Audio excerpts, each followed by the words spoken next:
Thank you for participating in the Knowledge Learning Corporation's Bus Driver Training Program. We hope you take to heart all the information you'll learn and keep the safety and well-being of every child in mind as you drive your bus.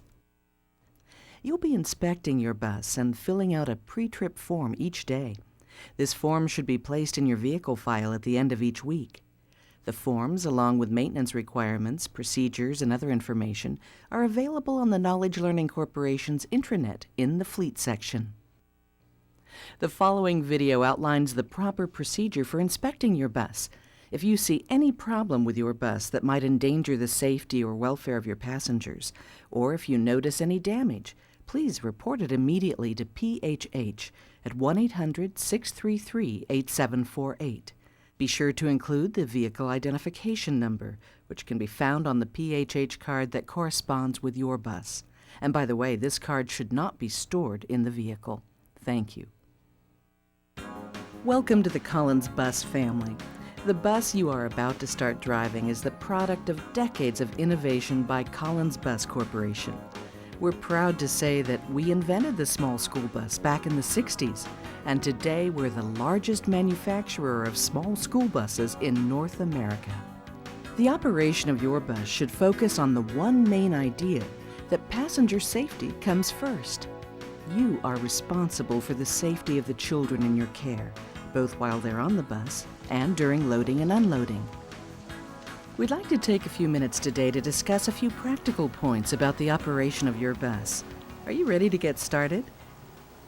To make sure that your vehicle is operating properly, it's critical that you begin each morning with a pre-trip inspection. Allow at least 5 minutes in your schedule for this daily inspection. As you approach your vehicle, notice whether it's leaning to one side or the other. This would indicate a tire that is low on air pressure, or perhaps even flat. Look underneath the bus for any fluid leaks. Also, notice if your bus is clean. A clean bus is a safer bus. This is particularly important on your mirrors, lights, and windows.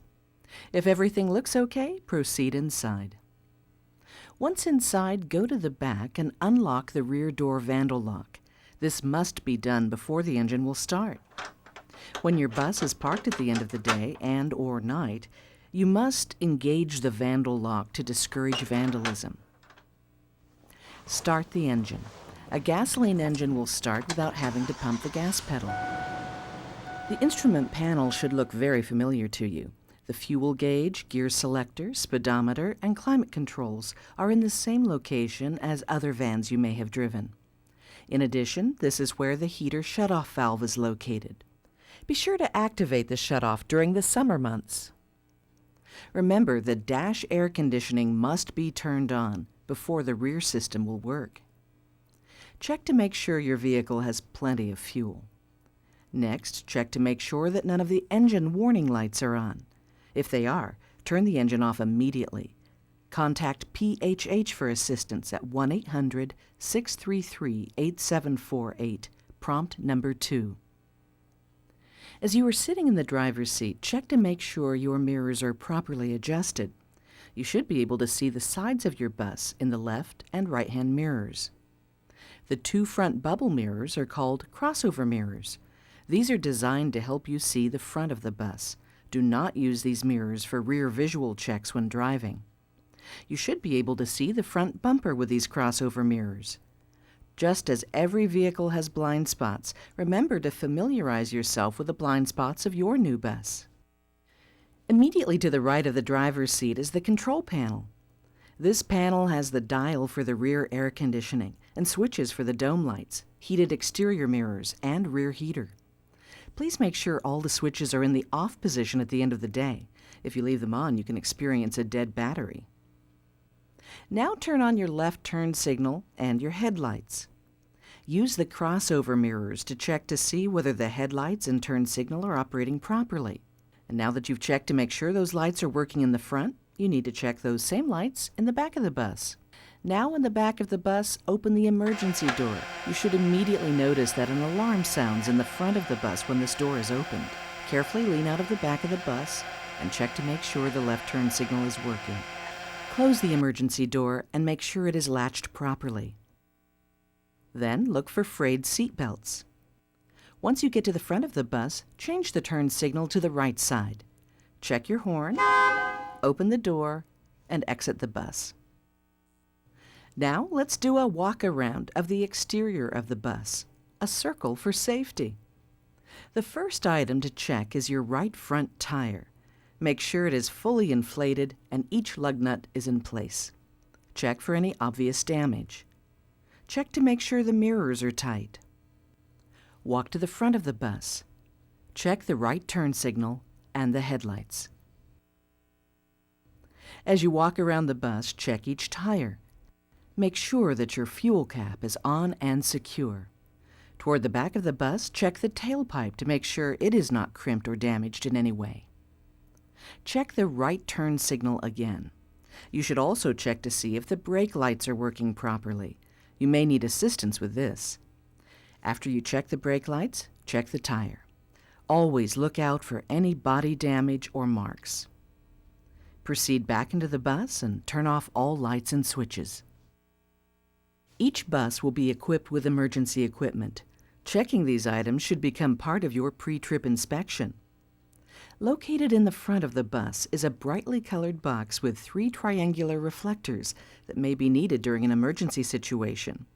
Inventory this box every day to make sure none are missing. At least once a month, pull each reflector out of the box and put them together to make sure they are in operating condition. Likewise, each day check to make sure that your body fluid cleanup kit and first aid kit are in the bus. Please inventory your kits when the bus is new and make a list of the items included. Then monthly, you should replace any used, broken, or out-of-date materials. Your bus is also equipped with a fire extinguisher. Each day, check to make sure it is in place and that the arrow near the top points to green. The company inspecting your center's extinguishers can check those in the bus.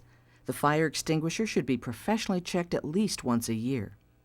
Make note of the date of the last inspection and notify your administrator immediately if it has expired. If the check date has expired, schedule an inspection right away. You may use the company who inspects for center extinguishers. The pre-trip inspection is a critical part of your job as a driver. And now here's some other useful information about the operation and care of your bus. If your bus has a roof hatch installed, here are some instructions on how to use it properly. Turn the red handle 90 degrees counterclockwise and push up. For emergency exiting, the door will swing up. To reinstall the roof hatch, push up the extender arms. Pull the hatch down until it catches on the arms, pull the whole hatch down and move the lever over 30 degrees. The roof hatch can also be used for ventilation on a warm day if you don't want to run the air conditioning.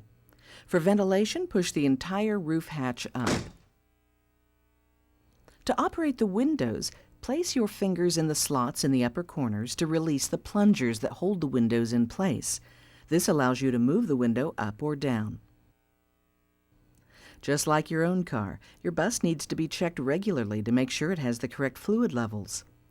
The hood latch is located underneath the dashboard, to the left of the brake pedal. Oil should be checked daily. Brake fluid and power steering fluids should be checked at least once a week. All the fluids are clearly marked. Your bus comes with seats that incorporate an integrated lap shoulder seatbelt restraint. As kids load onto your bus, make sure that they buckle up or help them buckle up properly. The seat belt should slide down around the passenger, and the metal latch plate should slide into the buckle located in the bottom seat cushion. You should hear a click when the metal latch is secured. Give the belt a tug to make sure the buckle has been properly latched. Then adjust the comfort slide so that the shoulder belt fits snugly across the center of the shoulder. Do not buckle in a child with his or her backpack still on. If you need to install a child seat onto the seats, make sure to follow the car seat manufacturer's instructions. Remember that any child who weighs up to 40 pounds requires the installation of a car seat. When fueling, be sure the vehicle is shut off. All vehicles have gasoline engines. Regular unleaded fuel shall be used. Be careful not to overfill or spill fuel. It can be dangerous and could damage decals. If you do spill fuel on any decals, wipe them off immediately. Accurate information is crucial to vehicle service records. When fueling, verify that the PHH service card matches your vehicle. If it does not match, call PHH. Input the correct odometer reading without tenths. Make sure you are not using the trip odometer reading. Although a bus is higher than the van you may be accustomed to driving, it's only a few inches wider and is shorter in length. This means that this bus will feel much like driving a van, especially when turning and braking. Avoid buildings or structures with overhangs, such as banks or drive-through restaurants. Always give drivers around you plenty of notice, whether you are turning, changing lanes, or stopping. If you miss a turn, always go around the block. Never try to force your way into traffic. When driving your bus, it's very important to get into the habit of using your mirrors. Each mirror should be properly adjusted to help you see the traffic around you. Use your mirrors to check your blind spots before making a lane change. When changing lanes, signal prior to changing and move over slowly. When stopping at a traffic light, never crowd the vehicle in front of you. You should always be able to see its rear tires.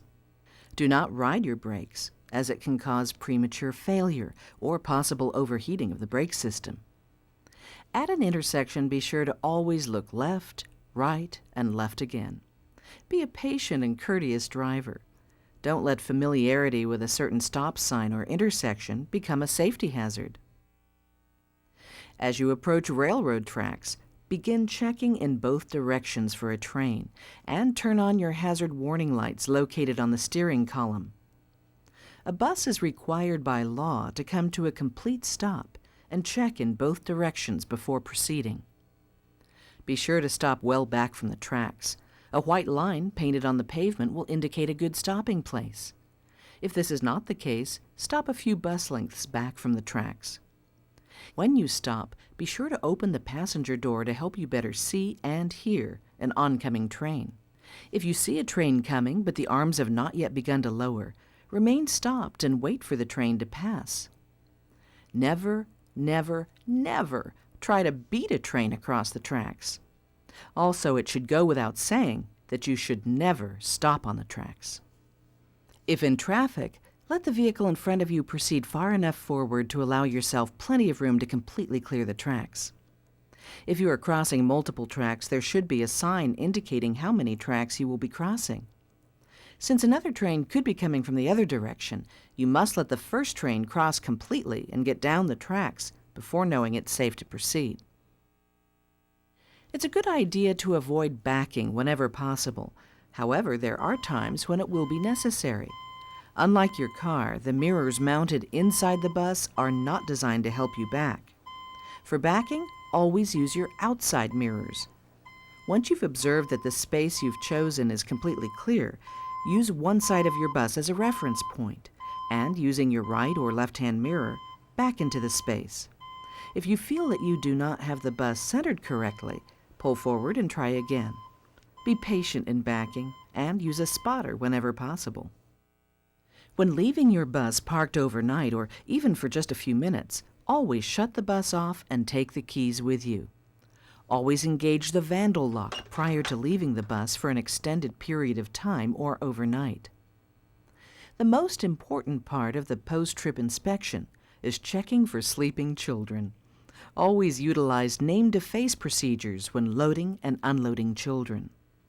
Your bus comes equipped with the Child Reminder System, or CRS. The system is armed the moment you start the engine. When you are ready to unload children, turn off the ignition. Make sure they enter a building or secured area using the name-to-face procedure. Then, re-enter the bus and make your way to the back, checking for sleeping children.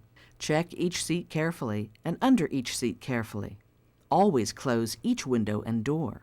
After 60 seconds, when the ignition is turned off, the lights will flash twice to indicate that the system is ready to be disarmed. When you get to the back, push the deactivation button. As you face the rear door, it's located on the upper rear panel to the right of the rear air conditioner. The interior lights will flash twice to show the system is disarmed. If you don't disarm the system within 4 minutes of the engine stopping, the horn will sound continuously. To stop the horn from sounding, proceed to the rear of the bus and push the deactivation button. The interior lights will flash twice to indicate the system is disarmed. If you're refueling or running errands with your bus, you'll need to deactivate the system after 60 seconds or within 4 minutes. Make sure you describe this CRS system to companies providing maintenance or repairs, including tow companies. As you walk away from your bus, double-check to make sure it's secured properly and all the lights are off. Well, that was a quick look at some of the key points of your new bus. Please take time to read the owner's manuals that come with your bus. And if you have any questions, contact PHH at 1-800-633-8748. Thanks for taking the time to study these procedures and make them a part of your daily routine.